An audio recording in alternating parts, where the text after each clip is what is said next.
It is another picture-perfect evening for another installment of Concerts on the Square. Tonight's performance titled Reflections of Liberty. It's also the world premiere of Dr. Bill Banfield's concert work, Testimony of Tone, Tune, and Time, inspired by the writings of Frederick Douglass. Eric Franke is at the event right now. So, Eric, how's it going so far? Charlotte, you hit it right on the head. It is a gorgeous night. I know you were here the last couple weeks. We've hit the jackpot on the weather the first few weeks. We're already at the halfway point. Summer goes way too fast in Wisconsin, and we're already at the halfway point after tonight of the Wisconsin Chamber Orchestra's Concerts on the Square series. Joe Loehnis, the CEO, joining us now. Joe, great night once again. Yeah, another great crowd, great weather, and quite a program tonight. Yeah, this is really special. We had the opportunity to speak with your composer in residence, Dr. Bill Banfield, at 5, and Maestro Sewell, and this is really a special thing they've orchestrated over the past, really a couple years in the making.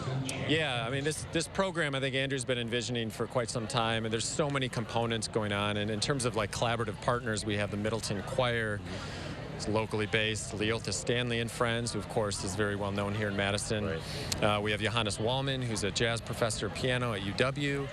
LA-based Grace Kelly, saxophone, is playing on this tonight. And then we have these two narrators, Dr. Reverend Alex G., of course, of Nehemiah, and then Katie Parrish, who's over at the U. So it's just an array of amazing artists bringing this community together. A really powerful message. We're going to hear like the voice of Dr. Martin Luther King here as we stand at Martin Luther King Jr. Boulevard along the Capitol Square. Dr. G is going to narrate. It's just going to be a really amazing performance. And this composer in residence program, really an important component. Talk about what it means to the Wisconsin Chamber Orchestra.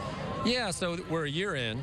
Andrew and Bill have had a relationship for 30-plus years, and we're really trying to see how a living contemporary composer in our time who writes music within the context of our times can bridge orchestra and community for transformational change. So it's sort of a 3-part process here, and we have him for at least 3 years, and he's just so inspiring when he thinks about how his music moves people to action. And I think we're lucky. Madison's lucky to have him. I don't think they quite know him yet, but they will after tonight. But I think it's a really important thing for modern orchestras to think about.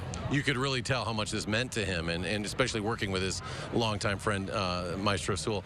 And you mentioned the local artist, but there's a little bit of something for everybody. You mentioned the saxophone player who's special, a lot of really talented local and national artists. Yeah.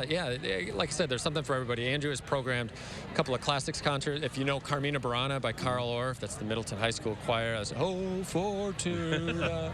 And Loehnis just brings so much energy with his group. It's you just leave just feeling so uplifted listening to Loehnis Stanley. And of course, Patrice Rushen, who is LA-based, has My Night in Sea of the Glory. So that's a phenomenal piece. She mainly writes music for movies. Yeah. So there's this sort of grandiosity of that piece that I think everyone's going to be mesmerized. Get ready for that one, because it's going to be powerful.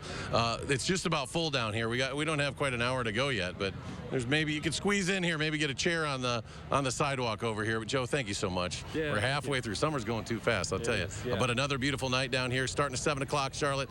A great night once again for Concerts on the Square.